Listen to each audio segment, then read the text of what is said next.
Ya, kita memasuki minggu kedua bulan April dan sepertinya topik utama tidak terlepas dari tarif yang sudah diberlakukan atau diumumkan di minggu lalu.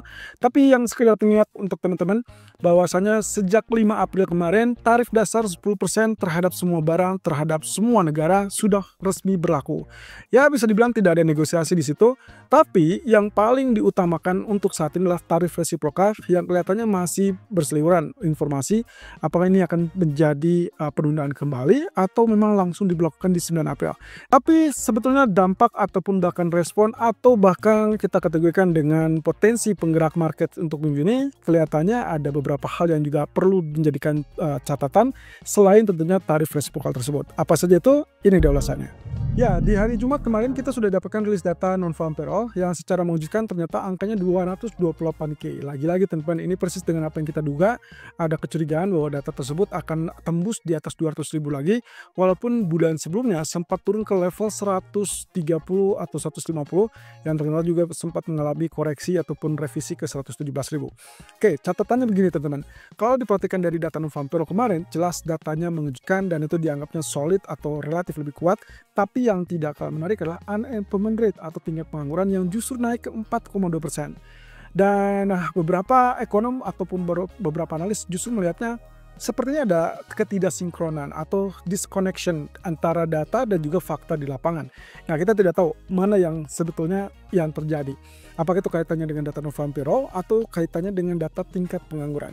Kalau merujuk ke belakang, jelas data tingkat pengangguran ini yang memang notabene kita kaitkan dengan pemecatan ataupun PHK di lingkungan federal government. Kemudian juga ada efisiensi, alasannya dari Doge yang juga memungkinkan itu akan bisa dibilang mengkalibrasi jumlah pekerja yang ada. Jadi sebetulnya kalau misalkan lihat dari data yang ada, harusnya tingkat pengangguran yang mulai kenakan, otomatis data non-farm payroll itu relatif lebih rendah. Nah, mungkin ini yang akan dimaksud ketidaksinkronan. Tapi kita lihat ke depan ya, karena bukan hanya itu saja, justru kalau misalkan kita lihat dari komponen lainnya, kaitannya dengan tingkat upah ya, per jam atau average hourly earnings, juga datanya relatif menggembirakan, walaupun catatannya tidak lebih baik dari bulan sebelumnya. Oke, sementara data tenaga kerja yang solid berarti mengindikasikan market melihat Fed tidak perlu buru-buru, dan itulah yang disampaikan oleh Powell di malam harinya. Pernyataan Powell benar saja, apa yang terjadi kemarin itu adalah lebih kepada memastikan bahwa market tidak perlu mengharapkan penurunan suku bunga terlalu buru-buru. Powell mengatakan dia menyoroti efek dari kebijakan tarif pemerintah yang terbaru, dan lagi-lagi bagi saya sih sebetulnya ini adalah pengakuan ya. Kalau kita katakan apakah ini hawkish? Enggak juga. Apakah ini dovish? Tidak juga.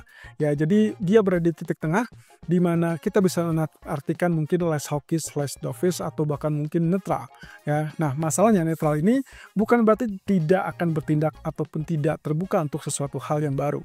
Dan lagi-lagi catatannya adalah dia akan memastikan semua itu sesuai dengan apa yang diinginkan atau diharapkan oleh Powell dan kawan-kawan di Federal Reserve. Nah, tapi yang saya soroti di sini adalah dia mengakui masalah perlambatan ekonomi. Jadi walaupun tarif itu akan mendorong kepada inflasi yang lebih tinggi, tapi dia mengakui juga ada potensi untuk melambat ekonominya, pertumbuhan ekonominya, dan itu berarti mengakui juga ada potensi ke arah resesi atau hard landing. Dan bagi saya ini sudah cukup jelas. Jadi kondisinya ketidakpastian, kemudian juga ada kekhawatiran resesi, lalu kemudian masalah ya bisa dibilang pertumbuhan ekonomi. Saya rasa kita akan merucut kepada satu hal, yaitu safe haven masih akan tetap ditindaklanjuti ataupun masih dilirik. Dan saya belum melihat adanya perubahan sentimen. Kalau dikaitkan tidak mau buru-buru bertindak, ya jelas Fed harus bertindak berdasarkan data-data ekonomi yang ada, sehingga Powell menegaskan mereka akan terus memantau kira-kira mana data yang relatif lebih kuat atau mana yang relatif sudah mulai melunak. Ini kaitannya dengan tingkat pertumbuhan dan juga consumer confidence tentunya ya. Nah, sementara itu kalau kita perhatikan dari pernyataan Trump yang tidak jauh beda jamnya, kalau tidak salah selisih hanya beberapa menit atau bahkan setengah jam dari pernyataan Powell. Atau mungkin lebih dulu ya. Kalau kita perhatikan dari pernyataan yang sebetulnya ditujukan kepada Powell, ini sebetulnya bukan pernyataan baru, bahkan kecenderungannya bagi saya adalah pengulangan dan serangan balik yang bisa dibilang ini adalah teguran keras ya bagi Powell. Dalam hal ini, Trump terus mendesak supaya Powell segera menurunkan suku bunga. Dan ini kaitannya dengan apa yang terjadi sebelum-sebelumnya, dinilai bahwa Powell itu selalu terlambat beraksi. Sehingga pernah ada muncul konsisten dengan pernyataan Trump, yaitu kaitannya dengan masalah inflasi yang ada di Amerika, itu penyebabnya adalah bank sentral. Dalam ini adalah menyudutkan kepada Powell dan kawan-kawan yang tidak dianggap becus. Nah, tapi alasan utama untuk saat ini kelihatannya cukup kuat, teman-teman. Untuk Fed bisa segera menurunkan suku bunga, kalau memang alasan inflasi bagi Trump, sebetulnya inflasi sudah relatif akan turun karena dia berkaca kepada status harga bahan bakar energi atau harga energi. Ya, kita tahu bersama dari sejak bulan Februari ataupun Januari setelah dilantik di Davos atau di pertemuan Davos, dia mengatakan bahwa harga minyak harus turun. Setelah harga minyak turun, maka perang selesai, maka kemungkinan inflasi akan turun, inflasi turun berarti suku bunga jangka panjang akan turun. Dan itu yang dikemukakan ulang oleh Trump kemarin. Jadi pada dasarnya, dengan kondisi yang saat ini terjadi, harga energi yang relatif turun, kemudian pengangguran mulai kenaikan, bagi Trump sebetulnya dengan waktu singkat 2 bulan sudah tercapai nih yang disyaratkan oleh Powell dan kawan-kawan. Cuman masalahnya, pandangannya mungkin berbeda ya dari yang disampaikan oleh Trump ataupun Powell. Kalau Trump melihatnya dengan kondisi harga energi yang sudah turun, ya sudah, berarti inflasi akan segera turun. Dan suku bunga jangka panjang pertama yang dia lihat adalah yield. Ya, dan kalau yieldnya sudah mengalami penurunan, seperti yang terlihat US Treasury 10, 20, ataupun 30 tahun turun, berarti bagi dia sudah cukup bahwa inflasi sebetulnya sudah menurun. Dan berarti tidak ada alasan untuk Fed menunda-nunda kembali turunan suku bunga. Walaupun ya kita tahu bahwa pernyataan Powell justru masih tetap wait and see.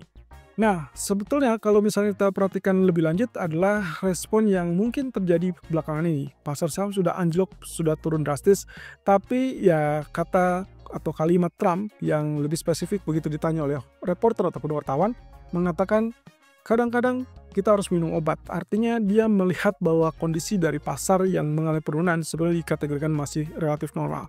Ya, artinya kalaupun terjadi penurunan lebih lanjut, mungkin yang menjadi obatnya adalah penurunan suku bunga. Ya, saya rasa ini lagi-lagi menyentil kepada bank sentral atau dalam ini Powell dan kawan-kawan. Nah, alasan utama untuk masalah kebijakan tarif, sebetulnya dia menekankan kembali, dia akan sangat terbuka untuk masalah negosiasi, terutama dengan China, asalkan ada kesepakatan untuk China menyelesaikan masalah defisit perdagangan. Dan juga beberapa negara lain yang menurut dia sudah bertemu dengan Eropa ataupun bahkan pemerintah Asia, yang notabene beberapa mengurangi atau bahkan mencabut tarif terhadap Amerika, sehingga kemungkinan dia akan melunak kepada mitra dagangnya.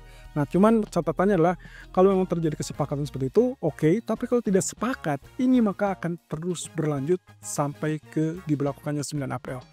Oke, pernyataan ataupun penekanan juga disampaikan oleh Menteri Perdagangan Lutnick yang mengatakan bahwa tidak akan ada penundaan untuk kali ini dan tarif resiprokal tersebut akan segera berlaku 9 April. Pengecualiannya, kalau misalkan dalam 1 atau 2 hari ke depan terjadi negosiasi yang alot dan juga relatif bisa dikatakan mungkin sepakat ya, maka ya akan ada pelunakan ataupun penundaan atau bahkan pencabutan. Tapi kalau misalkan tidak ada negosiasi yang lebih menyatakan deal kepada kesepakatan tertentu, maka kemungkinan kita akan lihat ketegangan ataupun kepanikan akan kembali terjadi. So, kita punya waktu 2 hari teman-teman, hari ini dan besok, untuk melihat perkembangan lebih lanjut kaitannya dengan tarif resiprokal tersebut. Oke, so market movers, saya kembali sampaikan diagram yang saya buat kemarin di hari Jumat. Jadi pada dasarnya kebijakan tarif resiprokal inilah yang membuat carut-marut market untuk saat ini. Tekanan berlebih, tekanannya overdose kepada pasar saham, kepanikan yang melanda, kemudian memicu kepada atau dikhawatirkan memicu kepada gangguan pasokan. Gangguan pasokan inilah yang membuat akan terjadinya dorongan kenaikan harga yang tentunya akan menimbulkan inflasi yang lebih tinggi. Nah, di sisi lain, dengan higher cost atau biaya yang lebih tinggi, ya tentunya ini akan menyebabkan permintaan relatif lebih rendah. Permintaan yang relatif lebih rendah akan menyebabkan laju pertumbuhan ekonomi yang relatif lebih lambat. So, fokus utamanya seperti yang kata Powell tadi, adalah masalah inflasi yang mungkin lebih tinggi dan juga slower growth. Ini kaitannya dengan kebijakan tarif yang dicanangkan oleh Trump dan pemerintahnya. Nah, alhasil kalau kita kaitkan dengan slower growth atau pertumbuhan yang lambat, yang dikhawatirkan adalah resesi. Nah, jadi kita akan lihat di sini peluang-peluang berikutnya sebetulnya kaitannya tentang apakah kekhawatiran tersebut sudah mereda atau tidak. Kalau tidak, maka yang akan kita lihat adalah penekanan pada pasar ekuitas dan emas kemungkinan masih dijadikan ya katakanlah untuk mengcover kerugian yang terjadi di pasar saham.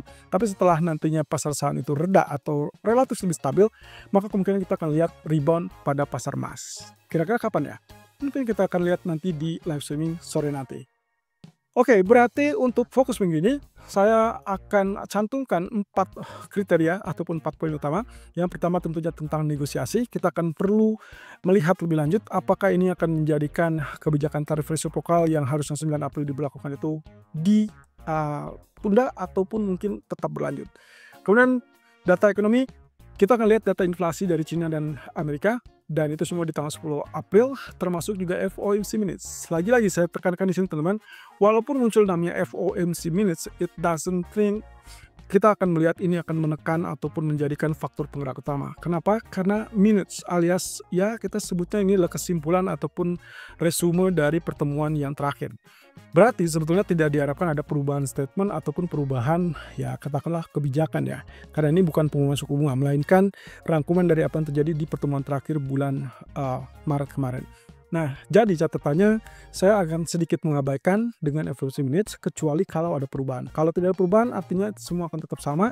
Kemudian juga terakhir adalah di hari Jumat. Kita akan cermati dengan data GDP dari Inggris. Dengan catatan saya agak ragu juga ini apakah terjadi perlambatan apa tidak pada Inggris ya.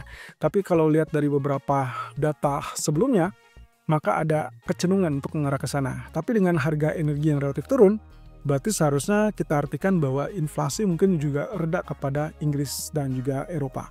Tapi kita akan lihat apakah ini akan benar terjadi seperti demikian atau kita akan lihat ada penurunan pada data GDP Inggris minggu ini.